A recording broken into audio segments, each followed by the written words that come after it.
दोस्तों नमस्कार।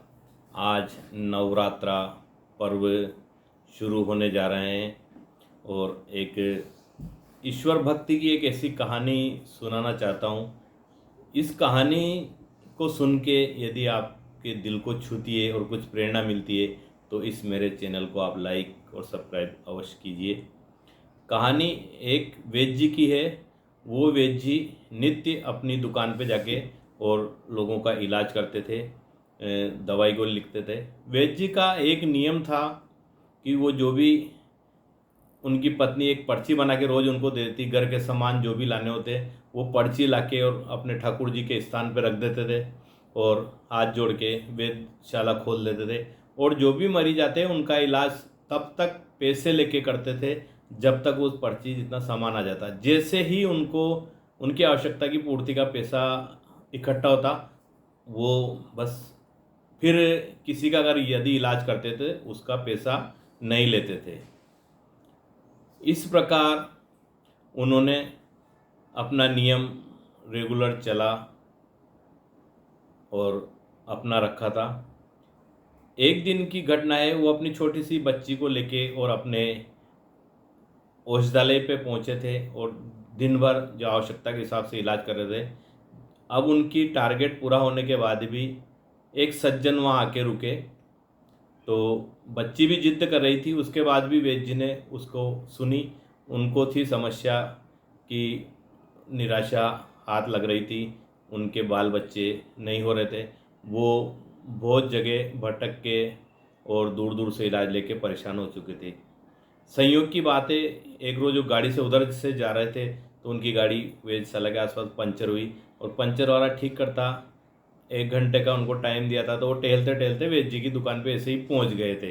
वो कोई टारगेट नहीं था वहाँ पहुंचने का, पर वैद्य जी का बोर्ड, साइन बोर्ड देखा और उनकी इच्छा हुई तो उन्होंने उनसे अपने लिए भी कुछ इलाज की दरख्वास्त की। तो बच्ची अलग जिद कर रही थी, फिर भी वैद्य जी ने उसकी इलाज किया और जैसे ही सज्जन पैसे देने लगे तो अपने नियम के हिसाब से उन्होंने पैसे नहीं लिए। पास में एक और बैठा हुआ तो उसने कहा भाई साहब, वैद्य जी का नियम है, उनकी जितनी आवश्यकता होती है वो पूरी होने के बाद वो इलाज का पैसा नहीं लेते हैं, धन्यवाद आप इस दवाई को। तो उसको एक आश्चर्य लगा और एक मन में उम्मीद जगी कि ऐसे सिद्धांतवादी वैद्य जी का इलाज जरूर मेरे लिए कारगर होगा।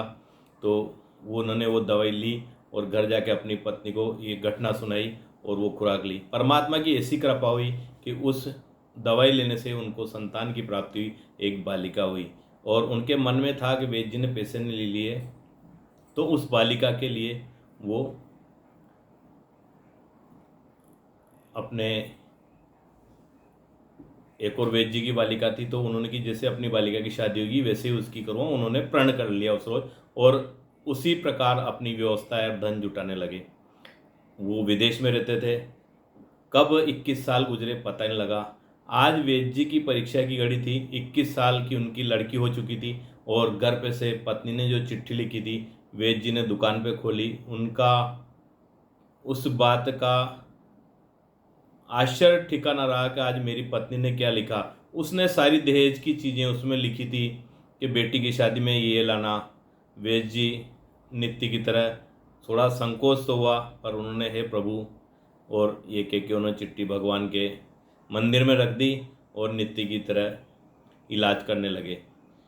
और 21 साल उधर उनको भी पूरे हो चुके, उनका भी भारत आना हुआ और देश में आके और जैसे ही वैद्य जी के उसी दिन वहाँ उनके पहुँचे और वैद्य जी से उन्होंने कहा वैद्य जी पहचाना।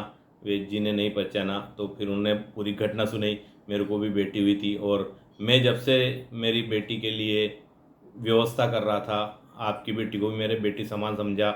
वो उसका ऋण नहीं चुका सकता आपका इस परोपकार का, इसलिए मैंने उसके सारे शादी लायक दहेज की व्यवस्था की है और आप इसको आज स्वीकार करें। वैद्य जी की आंखों से झरझर आंसू बहने लगे और उस परमात्मा का धन्यवाद दिया, वारे प्रभु। और उन्होंने अपनी वो चिट्ठी उठा के उनको दिखाई सज्जन को, देखो आज मेरी पत्नी ने क्या लिखा था और ठाकुर जी को लिखा और देखो प्रभु की ऐसी लीला हुई, आज ही आपका होना।